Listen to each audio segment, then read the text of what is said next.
I want to say at the very outset that while Nolan and I are sort of listed as your moderators today, because we have had a couple tweets, we've had a few comments about, oh great, two white guys hosting a conversation on diversity.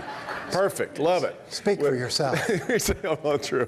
But hopefully today is really, that's what I mean, we're just at the front of the room holding the mics, asking a lot of the questions, and hopefully in true town hall fashion, the floor will actually be yours. But I would start with just if you go back to, it was the end of December, this past year, you wrote a column about your reflections on after having been out on I think it was a weekend night in Detroit, and you told me that you've never written anything that generated more response than that piece. Not in 15 years. And it wasn't the product of just a weekend out. I mean, this is something I'd been talking about and others had been talking about for months on end, or the last couple of years. I know I saw Shirley Stancato in the audience, and Shirley and I had this conversation a year ago about the feeling that downtown was sort of developing separately from the neighborhoods with a far different demographic and not much inclusion. We had an upholsterer in town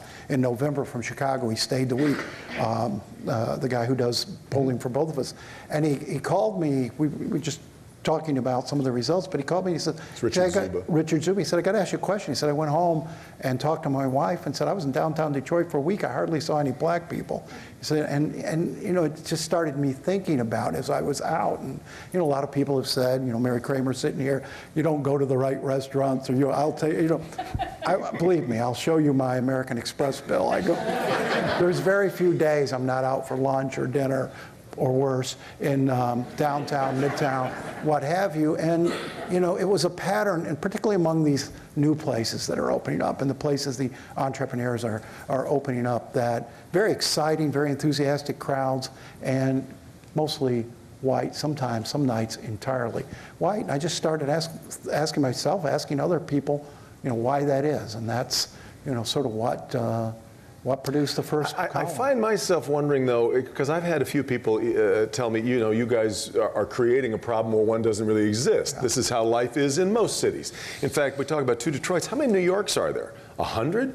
I don't want 2 Detroits. I want a bunch of them. I think we have a bunch of them that are, you know, I mean, Southwest Detroit is, you know, growing in a different way than a lot of people who are in other parts of the city are ever connected to. So, I mean, what exactly are we wanting that is different from, say, a lot of other cities? Well, I think, or isn't any different from a lot of other cities? I think it is different, and I think if you go to the downtown areas of most big urban areas, you see in the cultural areas, in the night spots, a lot more inclusion, a lot more diversity. And I think we would be really doing a disservice if we thought the problem was there just aren't many black people in the restaurants. I think that's a symptom, and I'm trying to get at, and a lot of other people are trying to get at, what it's a symptom of. You know, I suspect if we're not seeing African Americans participating in the cultural and the entertainment scene, maybe because we're not seeing them participating in the offices downtown or the lofts downtown. And it may be that this is a symptom of a bigger issue we have in our community of not spreading the opportunity, or not, you know, opportunity gaps in our town. And I think, you know, we've been here. I've lived here a long time, worked here a long time. We know what can happen if resentment breeds. And a lot of people, both black and white, have worked for a long time very hard to make this city work, and you'd hate to see it derailed by resentment. Well, as we prepare to turn this over to you, we're going to put the guys with the microphones through their paces here, but just raise your hand, and we'll. But as I do that, and anybody that wants to speak first, in fact, Shirley, maybe your reflections on this would be great to start. But as I do that, I just want to say that I got a Facebook message from somebody saying, make sure that ask Nolan Finley if his health is okay, because for Nolan Finley to care about race in Detroit, this must be a deathbed conversion of some kind. You're okay? You know, and you get a lot of that. Why does an old white conservative care? And, you know, for me, it's a business issue as much as anything else. We're making a big investment in this town. I think Sandy and Mark Davidoff articulated that very well in explaining why we're talking about inclusion and race at this conference. Yeah. I mean, it could go badly for the investments and for the energy and the excitement. Shirley, you've been a part of New Detroit for a long time. You were a part of that very first race conversation that Emery and I hosted here on Mackinac years ago. You were a part of my conversation. That's what I meant. Because we've been having Touche, very nicely done. Yes, yes. And Nolan is right. He mentioned to me, really, it was probably a year before that. Yeah. We had a conversation somewhere, and he mentioned the fact that he'd been somewhere and it was all white. And I tell you, I was encouraged by that, because for me, it is important that, in New Detroit, we talk that white people look through a lens of inclusion, just as people of color look through a lens of inclusion. And so the fact that it bothered him was a good opportunity for us to have a conversation. And in New Detroit, we talk all the time about having a conversation. Being able to talk about it is always the first step toward mending any fences. And so the fact that he brought it up is important. The fact that he wrote about it. I told a group of women I was speaking to, African-American women, one morning at a breakfast, that I think it's great that Nolan speaks about it, because Nolan has an audience that I perhaps do not have. And so having more people speak about it and lifting it up is important. It is real, and if people perceive it that way, then it's real to those people. So let's talk about it and not say, well, it should be this way or it should be that way. It is. This is something that folks are talking about all the time, and we talk about it in our different, African Americans talk about it, Latinos talk about it together. So let's talk about it. Well, how do we change it? How do we get African Americans comfortable going to places typically frequented by white clientele and the reverse? Do we have to do something active to make that happen? Should we? I don't have an answer to that question, but I think that it has to do. Mary and I had a conversation. Mary Kramer and I live in the same place, and we had a conversation about when you live in a community, you perhaps do go to different places than some of the other places. So I don't think it's a all either or. I think it's a both and I think we need to have the conversation about it. Maybe the food isn't good. I don't mean to be funny about it. But again, it's not an all-in kind of thing. But again, Shirley, I mean, I think if we just focus on, well, gosh, we're not seeing black people in restaurants, we're missing the point. Absolutely. When we talked about this, again, this past December, actually at an event Bob Berry hosted from the Historical Society, and I talked to Bob beforehand, so he's okay mentioning this. The people coming out to support that event, the people who are at those tables, again, it's the Detroit Historical Museum in downtown Detroit, and it was almost an exclusively white crowd. And you talked about intentionality, and that's a word that I hear people repeating over and over as I report this out, is we've got to be a little more intentional with inclusion. Right. You and I were at the same table that night, and we had that conversation. Intentional means just what you did. When I walk into a room, I look at a room a certain way because of the work that I do. I look to see who's in the room. Are there women? Are there people of color?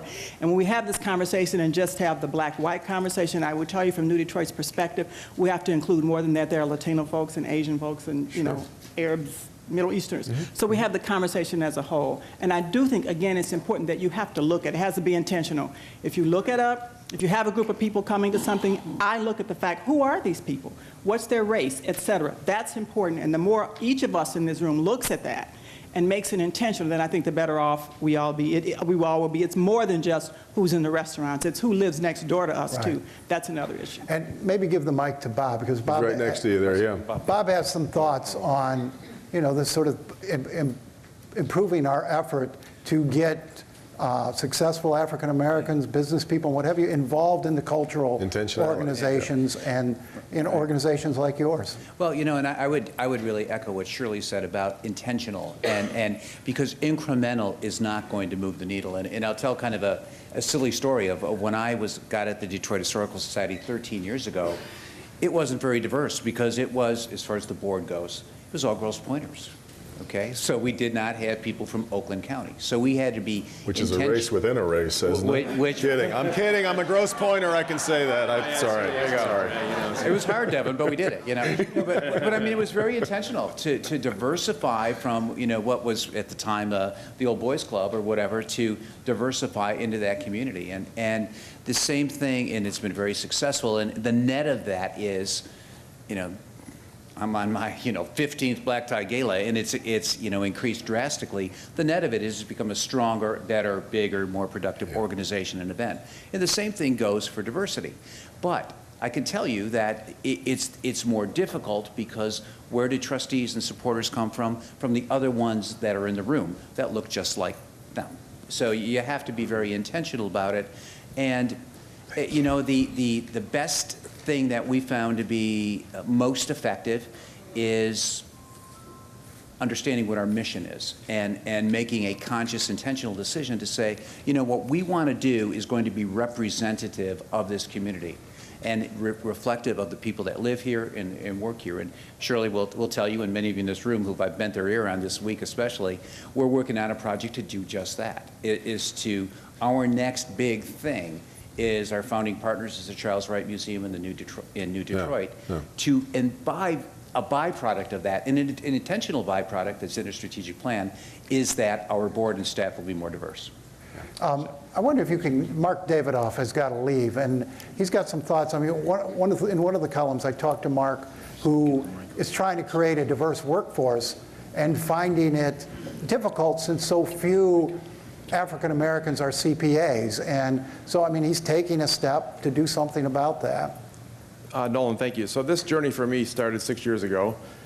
We had the former mayor, Dennis Archer, at our office for a community conversation about what was happening in the city. And in the middle of lunch, he said, you know, I'm the only black guy in the room. I don't know what that's about, but you guys need to fix that. And so that set me off and trying to understand what that equation was all about. The hard fact, that this is about having hard conversations about hard facts, as Shirley said. There's 18,000 CPAs in Michigan. Only 1% are black. That's not a Deloitte issue, that's a profession issue, and it's not just an accounting profession issue, it cuts across all the professions. So I've been on this journey, and we recently announced, and I'm very proud that the firm, Deloitte, has selected Detroit for a very innovative pilot program with our partners at Cornerstone School, Clark Durant and team. And what we're doing is trying to solve this issue, and what we're doing is we're talking to our talent people who look at 500,000 resumes a year and hire 20,000 people across the country and say, what do you look for in a 23-year-old graduating from U of M? And then we're reverse engineering that back to the 5th grade. And we're going to create a curriculum and an engagement plan for our people to be in the school with Clark and his team, and we're going to create an opportunity for students they otherwise wouldn't have asked. So just by way of example, we had 110 students and parents at our office a couple weeks ago. The #1 factoid out of that was that they had never been up in the towers at the Renaissance Center. They drive by them, they walk around the food court, but nobody had ever invited them to come up and see a professional office and see what it looks like from the 39th floor to see the great city of Detroit. And so I think we're onto something. The hope is that we're going to use this template in Detroit. We're going to create it, we're going to refine it, we're going to perfect it, and then we're going to take it to cities all over the country where we have a strong Deloitte presence in large urban settings and try to change the equation for our profession. Yeah. So,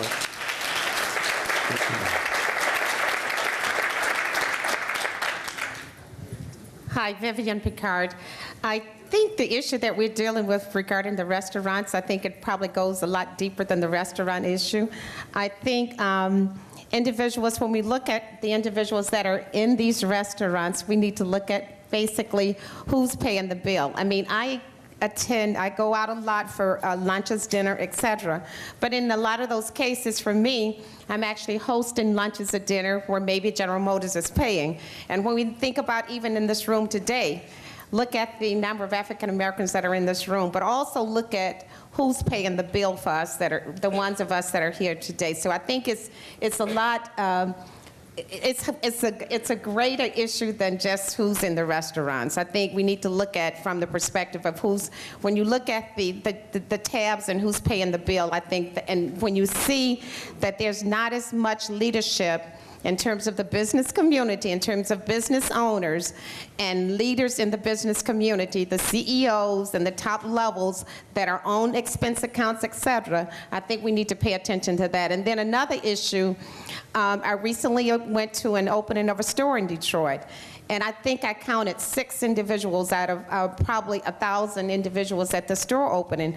So sometimes people just don't pay attention. It's not, and I don't think it had anything to do with individuals having a racial issue. It was just someone not paying attention to the fact that you could go through a list and invite almost 1,000 people to a store opening event, and you not think about the fact that you need a little bit of diversity there, that you would only have about 6 people at this event. So we all need to just pay better attention at the issues that we're dealing with when it comes to race. And when there's not a Hispanic in the room, if there's not an African American in the room, if there's not an Arab in the room, then those individuals tend to forget that those need to be covered or at least looked at. If there's no diversity in the room, then diversity is not important. Well, Vivian, one of the pieces I wrote came from, was generated by a young fellow from Wayne State University named Alex Hill, who had looked at all of the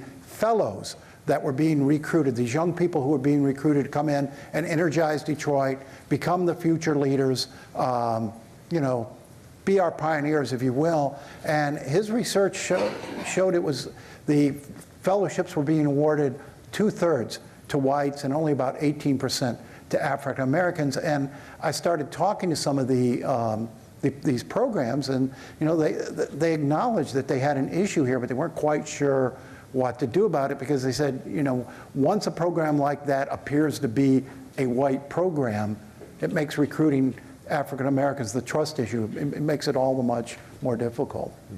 But if there's nobody, if the diversity is not at the table, then it can be perceived as a white program. It can be, if there's no all blacks at the table and the program is unveiled, then the perception is that it's a black program. So I think, again, just paying attention. I don't think it's the intent of 99.9% of individuals to be prejudiced. I think the intent, people just tend to forget. I mean, I was standing in a store at a store at Somerset, and the individual totally ignored me. And then I said, "I'm sorry, I was next." She said, "I'm sorry, I didn't see you." But what she didn't see me as a paying customer. And I said to her, I pulled her aside after I said, "Let me just share something." And she said, "Well, I'm relatively new." I said, "But just do not underestimate people." I said, "You do not look at me simply because I'm black, Arab or whatever, Hispanic or whatever. Do not look at me because I'm different than what you typically wait on and assume that I'm not a paying customer." And she didn't mean any harm with it. She really did not see me. She saw me, but she didn't see me as a paying customer. Thanks, Vivian. Yeah. My name is Larry Wright, and I'm going to be the state chair for the March of Dimes. I've got some history with Vivian, so I know that lady shouldn't underestimate her. But I'd like to take a long-term point of view with this. We're talking about uniting the two Detroits. One of the things I see is I really think some of the large corporations downtown should take a hard look at maybe adopting some of our neighborhoods. Help some of our kids get internships and jobs. When I was coming up in Chicago, they had something called Neighborhood Youth Corps. And in the summer, I was able to get summer jobs. I was able to go on trips and see different sides of the world. And it really created opportunities and eyes in my mind. So I think there's a long-term perspective that we have to look at. And there's a short-term, but long-term is where we're going to get the results, in my opinion. Yeah. Thanks, Larry. Dennis Jr., did you make it in here? Where is he? Yes, sir. Yes. You and I have had a lot of conversations on this issue, and I'd like you to talk, though, a little bit about creating this a spirit or a habit or a custom of entrepreneurship where one hasn't existed before. How do we do that? Well, I think that melody, well, first of all, the comments I make are mine and not on behalf of the chamber. You know, Well, that's right. Not until next year. Now, congratulations, by the way. You know, Melody made, I think, some very strong remarks, and her focus on financial literacy in her school for 550 students, and then giving that curriculum to whoever wants it across the country is very important. What Devin and I talked about, I think, at the previous session in February, and then we followed up on Flashpoint, was that unfortunately African Americans, other minorities, and even some women are not raised to even know anything about entrepreneurship. They're raised to think about going to get a job and working for someone, and that is success. And so one of the fundamental changes that I believe that has to happen is that we have to teach our kids that you can be a risk taker, you can be an entrepreneur. A lot of us don't sit around or didn't sit around tables. You know, I grew up a child of two successful attorneys, but even with that success, we didn't sit around our table at dinner and talk about entrepreneurship or investing or the stock market. And so if we didn't do it in our household, I know lesser fortunate households are not doing it. And I think when Vivian talks about look at who's paying the tab and look at who has the expense account, look at who are the CEOs, we need more CEOs of color. Yeah. We need more entrepreneurs who are people of color or women who are opening restaurants downtown. Because I think that if you had more diversity in ownership, you would have more diversity in clientele, and you would have more diversity in staff. And so by instilling that spirit of entrepreneurship, and it's not a quick fix because we're talking about teaching kids to have a different mindset that could grow up to be entrepreneurs. Long term, I think that that will be a substantial difference maker as it relates to this issue. Yeah, that's great. Thanks, Dennis. I'm wondering if anybody has any reflections on gentrification and that word. I get a lot of messages on both Twitter, email, Facebook about it. That's really what you saw Karen Dumas in the piece earlier. That she got a lot of attention over a Facebook post that mentioned something like, I've been waiting my whole life for Detroit to come back, but this wasn't what I had in mind. And I think some people who complain about gentrification may actually be complaining about diversification, which are two different things, I think. So I don't know if anybody's got any thoughts on that, but that's another. Sandy, jump in. Thanks, Devin. I would love to tackle that question, but I've got to go run panic about something else that's happening tomorrow. But let me do this.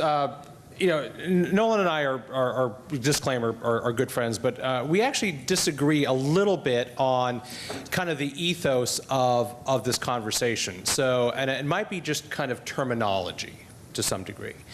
I think it's dangerous and perhaps even wrong if we frame this discussion as, or even imply that this discussion is about, well, a certain group of people, you know, work to fix Detroit, so we're worried about another group of people damaging that fix or taking it backwards. I don't think that's the case at all. That's not why we as a Chamber of Commerce and why I personally care about this issue.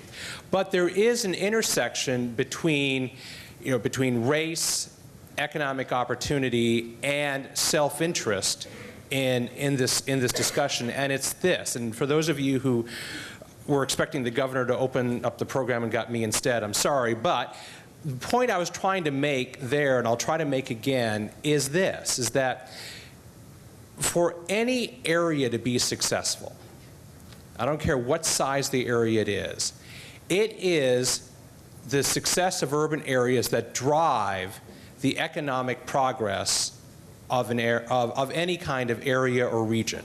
A state, a region, it doesn't matter. And because there's a global flight to cities. The world is moving to urban areas. Urban areas are going to get bigger and bigger and bigger as time goes on, because that's where the opportunities are. When you talk about Tom Friedman, you know, that's where, you know, that's where people are going to go. So if that is indeed a global trend, like it, dislike it, that is the fact, then our urban areas need to be places of opportunity, not just for some, but for all. And that's why this discussion is important, because we have broad swaths of people in Detroit, in other parts of Michigan, and across the country where basic economic opportunity that all of us in this room just take for granted, and the access to the American dream that, you know, we may have setbacks, but we kind of take for granted, is a completely foreign concept. And if that population doesn't get smaller, all of our economic interests, all of our hopes for Detroit, the state of Michigan, and the country as a whole is at risk. So that's why we care about this issue. It's not about, oh, one group fixed it and we don't want another group to break it. So I just want to clarify that before I run. Complete agreement, Sandy. Karen? We've got a couple of hands up, so over here. Hi, Nolan and Devin. Glad you're having this very difficult conversation. I'm Charlonda Buckman. I work with Detroit's Parent Network, and I work with thousands of parents across the city, which I would submit probably represent the other Detroit, many of who are the working poor, many of who represent families who are in poverty. They are fighting for a living wage, and so the residual income to show up in a restaurant where you might want to see them just isn't there when they're trying to make sure that they don't end up in the water shut-off list. They represent people who have had choices and chose to stay here and hold the city down and pay their taxes and raise their families. I think about entrepreneurs like J. Lee Deering, who literally has been running a business in the city for a long time. His whole family is entrepreneurial, but yet in some ways feel being pushed out in some sense. I think about young people who are of color, who do have the business acumen and the desire to open a business, but cannot raise or leverage the same capital investment. So when I hear this whole chattering among the constituencies that I serve about Detroit, it's about the two Detroits that represent the have and the have-not, right. Those who have access to opportunity and those who do not. And so, you know, my hope, and I guess I should offer a solution, is that this will be the impetus around how do we create a group of folks who will continue this conversation beyond Mackinac and be intentional. I heard that word from Shirley about how we move an agenda that is inclusive and that builds a bridge between the two Detroits. But Charlene, I think you said something that was key and that I heard a lot in terms of the feedback from people who say, wait a minute, you know, there have been African American business people here, entrepreneurs here, established, fought through the hard times, you know, when nobody else wanted to be here, and yet now all of the spotlight is on these, you know, new young suburbanites coming in, and God love them. Detroit needs them. We need them, but you know, that's might be in part our fault, Devin. We get excited by, you know, the new and ignore the fact that a lot of people have been here fighting for a long time in Detroit. The media is an ingredient here, no doubt. They've given us permission to go about 5 minutes longer, so let's we'll try to rifle through as many comments as we can. But if you can edit yourselves just a little bit so we get to as many people as we can. And I definitely agree with Shalonda. I was raised in the Jeffries Project. I'm Sylvia Jordan, on the City Council, 16 years running for mayor. My early years was in the Jeffries Project, so we had the poor around us.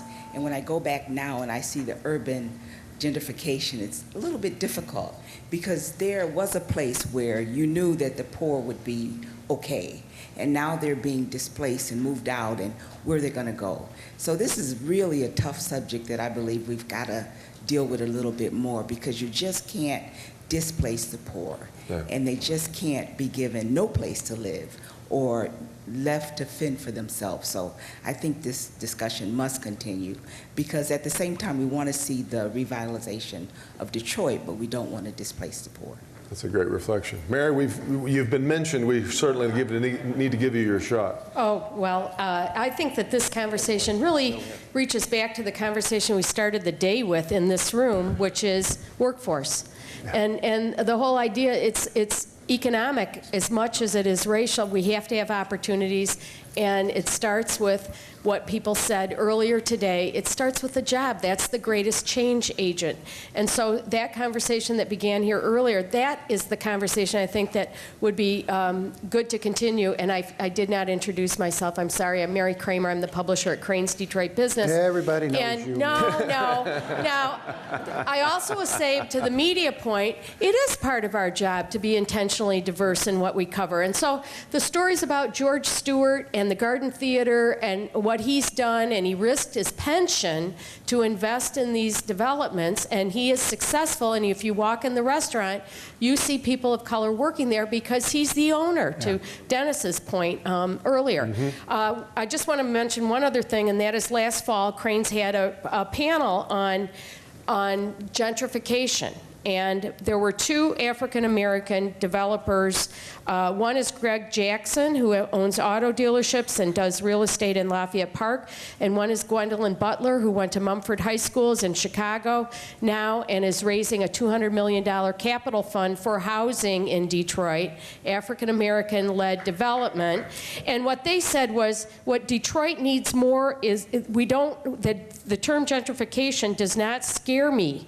That is what Gwendolyn said, and Greg Jackson said, we need diversity of incomes in Detroit as much as anything else. It doesn't have to be either or, it can be and. One of the things, if somebody wanted to address it, one of the more interesting pieces of feedback we got coming out of this, particularly from our first discussion in February, was black flight, was the black middle class and upper class, sort of the people who were raised, the young folks who were raised here and want to get out. We quoted a young woman from Ford Motor Company who said, you know, I grew up in the city in a middle-class family. I've dealt with the hassles, dealt with the bad schools, dealt with the violence. And she said, sometimes you want a less eventful life. A less eventful life, yeah. Detroit's not the same sort of playground to folks who have, all the folks who've grown up here, as it is to some of these suburban kids. It's a different dynamic. Jamie. Good afternoon. A couple of points. Race on one side, economy on the other. It's been my great privilege this last year to be participating in the first cohort of the Detroit Equity Action Lab, which is affiliated with the Damon Keith School at Law School at Wayne State. It's been for 20 of us have dived deep into this issue. And to have this discussion, intentionality is nice, and there's not a racist in this room. I don't think you'd be at a different session today. But structural racism is so pervasive and so nuanced, and you have to dive deep to try to figure out how to deal with this problem. It is amazing how we as white people can figure out ways to game the system for our benefit. And we have to unpack that, and we have to be honest about that, and that is a tough conversation. The economy, you know, I came to Detroit from the western part of the Rust Belt economy, and the lack of economic opportunity across races has held down business development and economic opportunity for everybody. And it's getting better in Detroit now, and we've got to make sure those get divided more equitably. But one thing that's huge here that we don't pay attention to, entrepreneurism, and we're trying to do a better job of it at the market, is the informal economy. And I would argue that the Greeks and the Italians, as their economies are crashing, our participation rates in sort of self-employed is like hovering around 17 or 18%.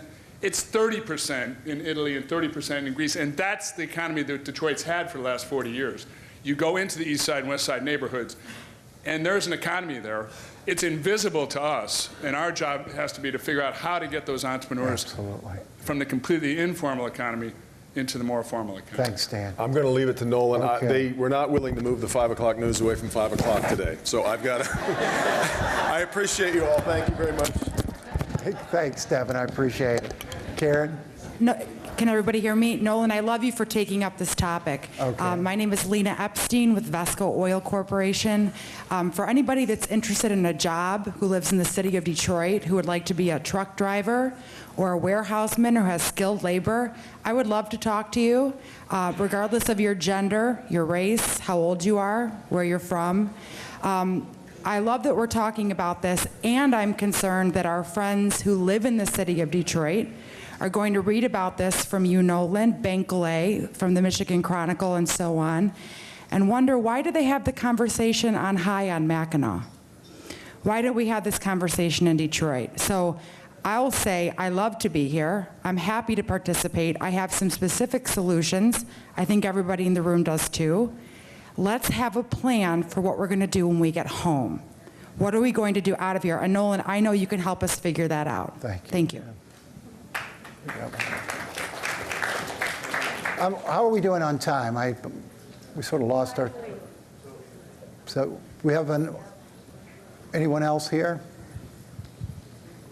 Karen? Hi, Nolan. Thanks. My name's Greg Donnelly. I run one of the fellowships you mentioned earlier. Right. We talked a little bit after one of your columns. Mm-hmm.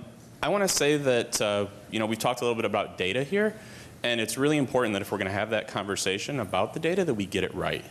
And I think that some of the programs that get talked about aren't getting enough credit, maybe, ours included, for their efforts towards being intentional about inclusion.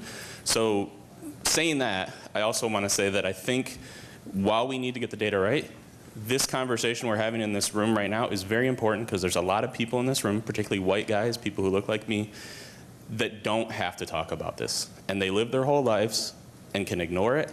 And I think it's important that it is happening up here on Mackinac, and hopefully there are more people who have successfully been able to ignore it, that this will bring it forward for them. So I want to repeat actually what Shirley was saying early on. It's about being intentional. How are we going to be intentional about continuing to challenge ourselves and holding ourselves accountable to have this conversation? And so I guess I'm reiterating what the woman before me said also, like, what's that next step, Nolan? How do we continue to have this conversation?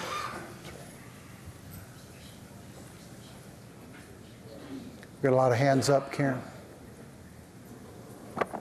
Hi, I'm Regina Ann Campbell. I work with TechTown Detroit. I just wanted to add, in this inclusion conversation we're having, we can't forget about our aging population who are currently living downtown or midtown, and the market rates for rent continuing to increase. So I think we need to figure out how people are able to stay where they've enjoyed living during their retirement. So include them in your thinking and conversation as well. But I don't have a specific solution, but I think the word intentional has been thrown around quite a bit. And I know at TechTown Detroit, our leadership has intentionally made sure that they add diversity to the team. I'm on the leadership team at TechTown, and my partner, Paul Reiser Jr., is also on the team. And so they intentionally seek diversity across age, race, and sex. And I think that's important. Hi. Are you holding it? Yeah. Hi, I'm David Carroll with Quicken Loans, and a couple of points. One, I think the main thing really is providing economic opportunity, like Sandy said and somebody else said, and all the things we've been talking about, education, workforce development primarily, but also the other stuff that always comes up, transportation, and even the macro issues like trade policy and taxation, all that stuff, it all interrelates, and all these problems that we talk about at conferences like this, we need to solve these things because that'll lead to the opportunity for people. And it's more important to give people opportunity. I'm less concerned about who's eating in what restaurants. It's a matter of giving people opportunity. And then the second piece of that, though, is having the business community or care more. And I think those in this room are pretty enlightened, but there's many in the business community that really don't. They just don't care. It's somebody else's problem. It's somebody else's issue. And, you know, we need to try to do, whether it's making the economic case or appealing to people's hearts. I don't quite know how to do it, but get more people like John Ricolta that stick his neck out and you know, will fight for something that doesn't directly relate to his business. I think that's very important. How do we get the business community, those in power, whether it be through their philanthropy, their political power, sticking their necks out and hiring more people and looking in different areas to do hiring and mentorship and internship programs. I think that's a big key. And one last point, I was actually very pleasantly surprised a few hours ago. I was in this room for the gentleman that was talking about race. And I figured I'd come in. I figured no one's going to come to this thing. It'll be half attended. It'll be all black people, maybe a few white people. It was actually, the room was full, and it was 75% white people, which, you know, to me, I think people do care about it. Not enough, but I think it is a start. Okay, well, I think we're out of time, so I appreciate you all coming. I mean, we just, my opinion is we've got to keep probing at the causes here and the impact of inclusion efforts, and you know, keep seeing what we can do in our community to make sure this is one Detroit and that everybody gets a chance to participate, and we finally put some of our long-standing issues and problems behind us. So thank you all for coming.